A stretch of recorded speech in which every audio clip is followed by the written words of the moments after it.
सभी को आंवला नवमी की हार्दिक शुभकामनाएं। हर साल कार्तिक मास के शुक्ल पक्ष की नवमी तिथि को अक्षय नवमी या आंवला नवमी का पर्व मनाया जाता है। इस दिन भगवान विष्णु जी के साथ साथ आंवले के पेड़ की पूजा करने का विधान है।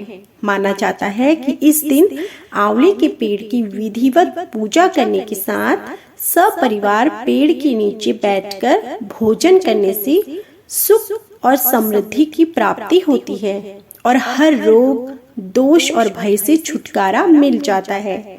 आंवला नवमी के दिन भगवान विष्णु और आंवले के पेड़ की पूजा करने के साथ साथ दान पुण्य करने का विशेष महत्व है। इस दिन व्रत पूजा पाठ करने के साथ व्रत कथा का पाठ भी अवश्य करना चाहिए। तो आज की इस वीडियो में आप सुनेंगे आंवला नवमी की व्रत कथा। आंवला नवमी की व्रत कथा के अनुसार बहुत समय पहले एक सेठ था। वह हर साल आंवला नवमी के दिन ब्राह्मणों को आंवले के पेड़ के नीचे बैठाकर भोजन कराता था। इसके साथ ही सोना चांदी भेंट में देता है। लेकिन यह सब चीजें सेठ के बेटों को बिल्कुल भी अच्छी नहीं लगती थी।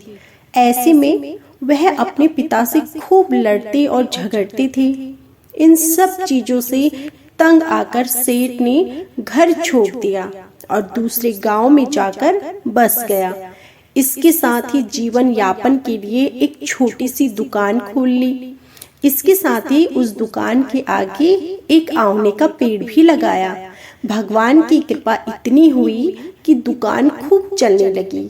इसके साथ ही उसने अपने नियम को ना तोड़ते हुए हर साल आंवला नवमी के दिन विधिवत पूजा करने के साथ ब्राह्मणों को भोजन कराकर दान दिया। वही दूसरी ओर सेठ के पुत्रों का व्यापार ही ठप हो गया। ऐसे में सेठ के बेटों को समझ आने लगा कि वह अपने पिता के भाग्य से ही खाते थे। अपनी गलती समझकर वे अपने पिता के पास गए और अपनी गलती की माफी मांगने लगे। फिर पिता के कहने के बाद उन्होंने भी आंवले के पेड़ की पूजा करनी शुरू कर दी और दान भी करने लगे। इसके प्रभाव से सेठ के बेटों के घर पहले की तरह ही खुशहाली आ गई और सभी सुख समृद्धि के साथ रहने लगे। आंवला नवमी की दूसरी कथा के अनुसार आंवले के पेड़ की पूजा और इसके नीचे भोजन करने की परंपरा की शुरुआत करने वाली माता लक्ष्मी को माना जाता है। इस संदर्भ में एक बहुत ही रोचक कथा है कि एक बार माता लक्ष्मी पृथ्वी पर भ्रमण करने आई। रास्ते में उन्हें भगवान विष्णु और भगवान शिव की पूजा एक साथ करने की इच्छा हुई।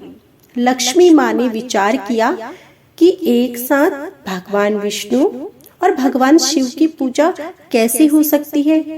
तभी उन्हें ख्याल आया कि माता तुलसी और बेल का गुण एक साथ आंवले के पेड़ में ही पाया जाता है। तुलसी भगवान विष्णु जी को प्रिय होती है और बेलपत्र भगवान शिव को।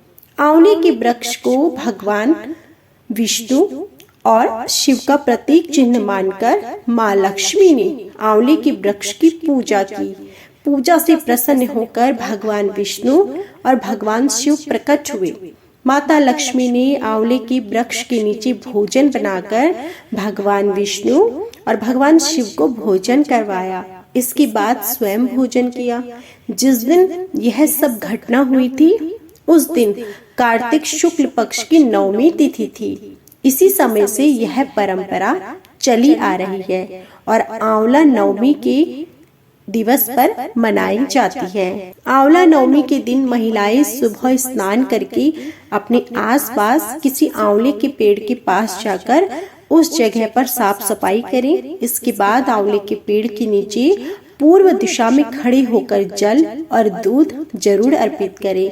इसके बाद पूजा आदि करने के बाद पेड़ के चारों तरफ सूत लपेटकर परिक्रमा करें। अंत में आंवले की आरती उतारकर परिवार की सुख समृद्धि की कामना करते हैं।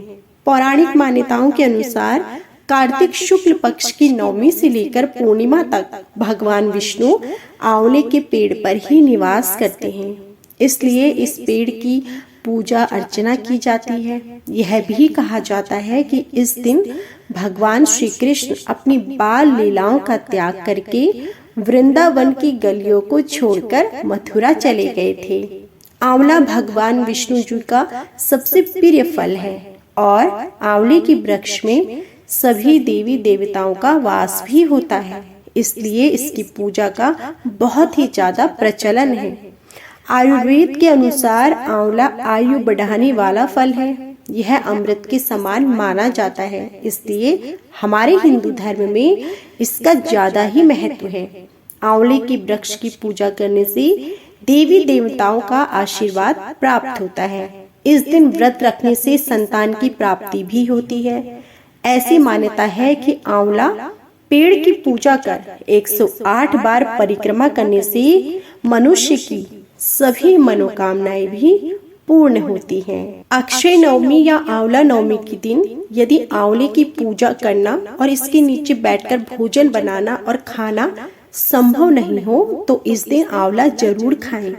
पद्म पुराण के अनुसार यह पवित्र फल भगवान श्री विष्णु जी को प्रसन्न करने वाला और शुभ माना गया है। इसके भक्षण मात्र से मनुष्य सब पापों से मुक्त हो जाते हैं।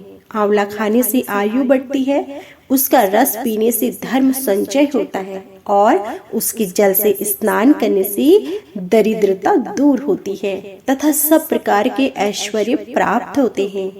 आंवले का दर्शन, स्पर्श तथा उसके नाम का उच्चारण करने से वरदायक भगवान श्री विष्णु अनुकूल हो जाते हैं। जहाँ आंवले का फल मौजूद होता है वहाँ भगवान श्री विष्णु सदा विराजमान रहते हैं तथा उस घर में ब्रह्मा एवं सुस्थिर लक्ष्मी जी का वास होता है। इसलिए अपने घर में आंवला अवश्य रखना चाहिए और आंवला नवमी के दिन हो सके तो आंवला जरूर खाना चाहिए। इस दिन भगवान विष्णु के साथ साथ आंवले के पेड़ की पूजा भी जरूर करें। तो यह थी संपूर्ण आंवला नवमी की व्रत कथा। वीडियो पसंद आई हो तो प्लीज वीडियो को लाइक जरूर कीजिएगा।